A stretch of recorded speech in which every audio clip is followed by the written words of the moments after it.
Eagles signed running backs DeMarco Murray and Ryan Mathews. What is going on, guys? Your boy Josh P. Welcome to another video. Today, I'm going to be talking about more Eagles information, guys. More Eagles information. We've seen the jersey numbers come out for Maxwell, Bradford, Thurmond, Alonzo, Murray, and now Mathews, guys. Like, that's crazy, man. That's crazy. Murray's going to be 29. Last Eagle that was 29, Nate Allen. And he's going to Oakland, so, hey, man, have fun with Nate Allen. You can have him. All right, but let's talk about these. Let's talk about these pickups right here. Basically, we have the best backfield in the league. Best backfield in the league. You can't deny that. And sure, you can say the injury history with Ryan Mathews and DeMarco Murray is bad, and I think everybody that we signed this offseason / traded for has had an injury-related history besides Byron Maxwell. I don't think he's been injured at all. He just started all 16 games last year, or 14 games or something. That was his main year, was last year. Also, Maxwell's getting a lot of money, so he's not injury prone, and I don't think so anyway. And I think he's getting a lot of money, and I think he deserves a lot of money. But hey, we'll see over the stretch. Thurmond signed like a 1-year, $3 million deal. He's a slot corner, which concerns me because Brandon Boykin's a slot corner, and I think Brandon Boykin's one of the best slot corners in the league. But I guess Thurmond is too. He might have to play outside. It depends what we're doing in the draft. But hey, we're not here to talk about the draft. We're here to talk about DeMarco Murray and Ryan Mathews. DeMarco Murray signed a 5-year, $42 million deal. So it's like worth $8 million a year, and people were freaking out like, "Yo, that's too much. What the hell?" But when you think about it, it's really not that bad. And then you're thinking Mathews at 3 years. Was it 3 years or 4 years? 4 years. $11 million or $11.5 million or something. So it's not even $4 million a year. That's really good, right? So we're talking, we did that LaShawn McCoy trade. We did LaShawn McCoy for Kiko Alonso. As you all know, I did a video on it a while back. If you don't know about it, go check it out. But we did that LaShawn McCoy for Kiko Alonso trade. Now, LaShawn McCoy was set to make like $12 million this year, but he saved us about $8 million in cap space because there was like $3 something million worth of dead cap. Kiko Alonso isn't even going to make $1 million this year. Now, if you add, let's do the math here. Murray's 8, Mathews is basically 3, and Kiko's under $1 million. That's $12 million in 3 players, and LaShawn McCoy was $1 million or $12 million for one guy, right? So we just got 3 guys for one guy. Everybody was saying we're paying Murray too much, yada yada. We're getting 3 guys for one guy. Just look at it like that, right? So that's the best backfield in the league, if you ask me. Everybody said, "Oh, DeMarco Murray is a product of the Dallas Cowboys' old line." Yo, we had the number one ranked pass or run blocking offensive line last year. So think about that, man. That's crazy. And but we got rid of Todd Herremans. We're probably gonna fill his spot with either Barber or Tobin. So I'll take it.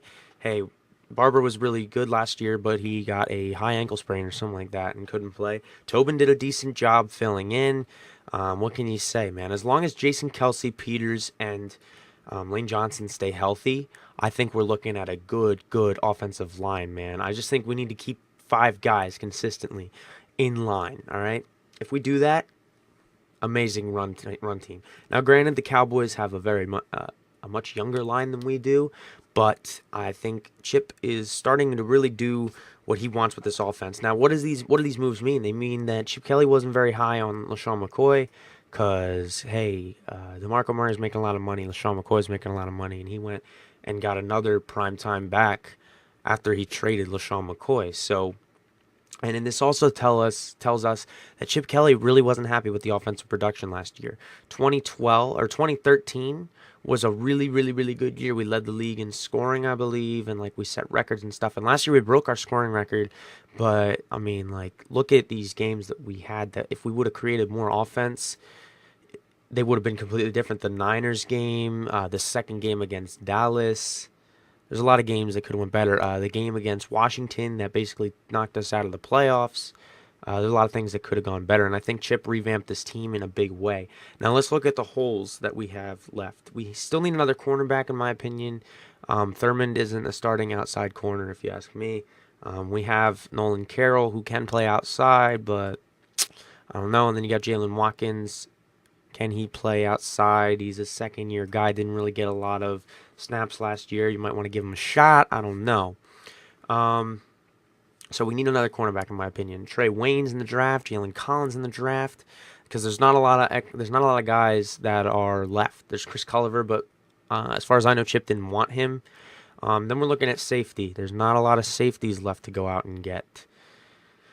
So that's going to be looked to address in the draft, but I think we're going to need to get a guy in free agency. I don't really know who the free agent safeties are off the top of my head, but I know Landon Collins is probably the best safety in the draft, but he doesn't really fit the scheme that the Eagles are trying to have on defense. He's a really powerful safety. Like, he could be a linebacker, but I don't think we really want to go out and get him, and there's really no other good safeties in the draft. Then we're looking at wide receiver. Now, don't get me wrong, Jordan Mathews and Josh Huff are both pretty good.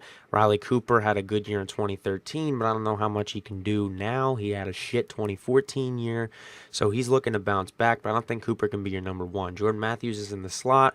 Huff is probably going to play outside. So we need another number one receiver, if you ask me.